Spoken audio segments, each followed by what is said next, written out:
नमस्कार दोस्तों, आज हम आपके लिए एक नया वीडियो लेकर आए हैं जिसमें गौतम बुद्ध की जीवन कथा के बारे में बताएंगे कि किस प्रकार गौतम बुद्ध ने मानव कल्याण के लिए अपना गृहस्थ जीवन त्याग दिया। दोस्तों, आपने हमारे चैनल को लाइक और सब्सक्राइब नहीं किया होगा तो प्लीज कर दीजिएगा। गौतम बुद्ध ना ही इस जगत के निर्माता थे और न ही कोई भगवान। महात्मा बुद्ध का कहना था कि इस सृष्टि का कोई भी व्यक्ति इस बुद्धत्व को प्राप्त कर सकता है। सच तो यह है कि बुद्ध भी एक साधारण इंसान थे, केवल उन्होंने अच्छे विचारों को अपनाया और बुरे विचारों का त्याग किया। आइए जानते हैं उनके जीवन के बारे में। महात्मा बुद्ध का जन्म 563 ईसा पूर्व लुम्बिनी कपिलवस्तु में हुआ था, जो कि नेपाल में स्थित है। उस समय पर भारत को जम्बूद्वीप के नाम से भी जाना जाता था। महात्मा बुद्ध का जन्म शाक्य वंश में हुआ था, जो कि रोहिणी नदी के किनारे स्थित है। उनकी माता का नाम माया देवी था और पिता का नाम शुद्धोधन था। नन्हे बालक का भविष्य यानी कि महात्मा बुद्ध का भविष्य जानने के उद्देश्य से कुछ साधुओं को और विद्वानों को बुलाया गया। उन्होंने कहा कि यह बालक चक्रवर्ती सम्राट होगा और पृथ्वी पर राज करेगा या बुद्ध होगा। उन्होंने यह भी कहा कि इस बालक ने मनुष्य कल्याण के लिए ही जन्म लिया है। इसके अलावा कहा कि स्वयं धर्मराज पृथ्वी पर इस नन्हे बालक के रूप में अवतरित हुए हैं और यह गरीबों, दुखियों और असहायों को कष्टों से मुक्ति दिलाएगा। विद्वानों और ब्राह्मणों ने बालक का नाम सिद्धार्थ रखा, जिसका अर्थ है वह बालक जिसका जन्म सिद्धि प्राप्ति के लिए हुआ हो। बचपन से ही सिद्धार्थ को बौद्धिक और आध्यात्मिक विषयों में बड़ी रुचि थी। गुरु श्री विश्वामित्र ने उनको वेदों और उपनिषदों की शिक्षा प्रदान करी। उन्होंने राज्यसभा में शामिल होकर शासन कला की शिक्षा ग्रहण करी। गौतम बुद्ध बाकी सभी बच्चों की तरह चंचल नहीं थे। वे बाकियों की तरह शरारत नहीं करते थे। वे वृक्ष के नीचे बैठकर दुनिया की चिंता किया करते थे। उनके पिता शुद्धोधन को सदैव ही सिद्धार्थ के गृहस्थ जीवन को त्याग देने की बात सताया करती थी। सिद्धार्थ गृहस्थ जीवन ना त्यागे, इसलिए उनके पिता ने महल में तमाम सुख सुविधाएं उपलब्ध कराई, जिससे उनका इन सब सुखों को छोड़ने का मन ना करे। 547 ईसा पूर्व 16 वर्षीय सिद्धार्थ का विवाह राजकुमारी यशोधरा से हुआ। यह विवाह इसलिए किया गया ताकि सिद्धार्थ पारिवारिक मोह माया में बंध जाएं और वो संन्यास ग्रहण ना कर सके। परंतु सिद्धार्थ ने कभी भोग विलास की चीजों का अपने ऊपर हावी नहीं होने दिए। सिद्धार्थ अपनी पत्नी से ढेर सारी ज्ञान की बातें किया करते थे। उनका कहना था कि पूरे संसार में केवल स्त्री ही पुरुष के आत्मा को बांध सकती है।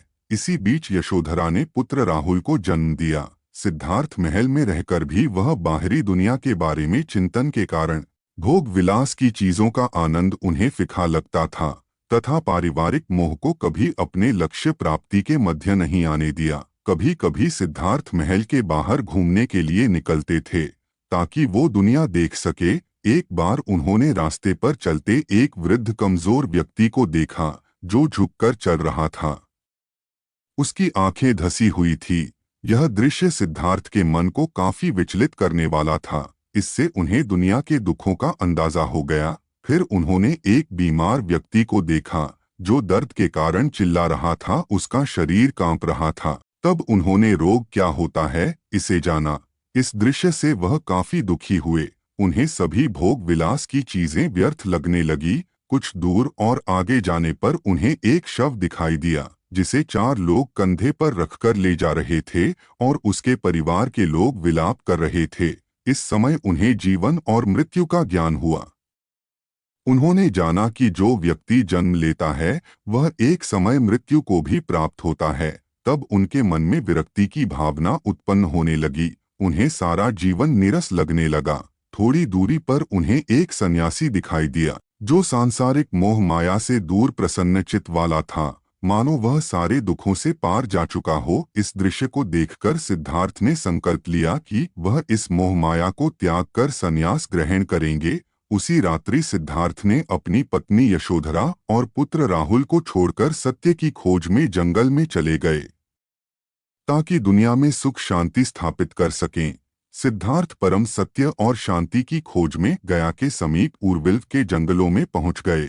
वहां उन्होंने 6 साल तक कठोर तपस्या की, परंतु उन्हें ज्ञान की प्राप्ति नहीं हुई। तपस्या के दौरान उनका तेजस्वी शरीर नरकंकाल बन गया, मानो मृत्यु उनके समीप हो। तभी जंगल के पास रहने वाले चरवाहे की बेटी सुजाता ने सिद्धार्थ को खीर खिलाई, जिससे उनके शरीर की खोई हुई शक्ति का वापस संचार हुआ। फिर सिद्धार्थ ने कठोर तपस्या का मार्ग त्यागने का निर्णय किया। 528 ईसा पूर्व पूर्णिमा की रात 35 वर्षीय सिद्धार्थ को पीपल के पेड़ के नीचे ज्ञान की प्राप्ति हुई। उस पीपल के वृक्ष को बोधिवृक्ष के नाम से जाना जाने लगा तथा गया में स्थित इस स्थान को बोधगया के नाम से जाना जाने लगा। महात्मा बुद्ध का उपदेश मानव जाति के हित के लिए था। उन्होंने अपना पहला उपदेश सारनाथ में दिया तथा वहां 5 मित्रों को अपना अनुयायी बनाया तथा उन्हें भी धर्म के प्रचार के लिए भेज दिया। महात्मा बुद्ध ने सभी दुखों के कारण और निवारण के लिए अष्टांगिक मार्ग बताया तथा तृष्णा, इच्छा या आकांक्षा को सभी दुखों का कारण बताया। महात्मा बुद्ध ने अहिंसा का समर्थन किया, पशु हत्या का विरोध भी किया। महात्मा बुद्ध ने 483 ईसा पूर्व 80 वर्ष की आयु में अपने नश्वर शरीर को त्याग दिया और परमात्मा में विलीन हो गए। ज्ञान प्राप्ति के बाद का संपूर्ण जीवन इन्होंने मानव कल्याण के लिए लगाया। यह ज्ञान को केवल अपने तक सीमित नहीं रखना चाहते थे, इसी कारण उन्होंने अनेकों उपदेश दिए तथा अपने ज्ञान को अमर कर दिया।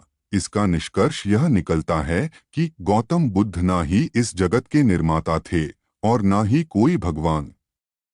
महात्मा बुद्ध का कहना था कि इस सृष्टि का कोई भी व्यक्ति इस बुद्धत्व को प्राप्त कर सकता है। सच तो यह है कि बुद्ध भी एक साधारण इंसान थे, केवल उन्होंने अच्छे विचारों का पोषण और बुरे विचारों का त्याग किया। उन्होंने लोगों के जीवन में सुख शांति और कष्टों से मुक्ति के लिए अपने सभी सुख सुविधाओं और जीवन के आनंद को क्षण भर में त्याग दिया। इस त्याग, दृढ़ संकल्प और आत्मसमर्पण ने सिद्धार्थ को महात्मा बुद्ध बना दिया। इस सृष्टि पर महात्मा गौतम बुद्ध मानवता और मानव जाति के उन्नति की पराकाष्ठा, उच्चतम अवस्था है। इस प्रकार गौतम बुद्ध ने अपना सुखी जीवन लोगों की भलाई के लिए त्याग दिया। तो दोस्तों, कहानी कैसी लगी? अच्छी लगी तो प्लीज चैनल को लाइक और सब्सक्राइब नहीं किया होगा तो जरूर कर दीजिएगा। तो मिलते हैं इसी प्रकार के अगले नए वीडियो में। तब तक के लिए जय हिंद, जय भारत।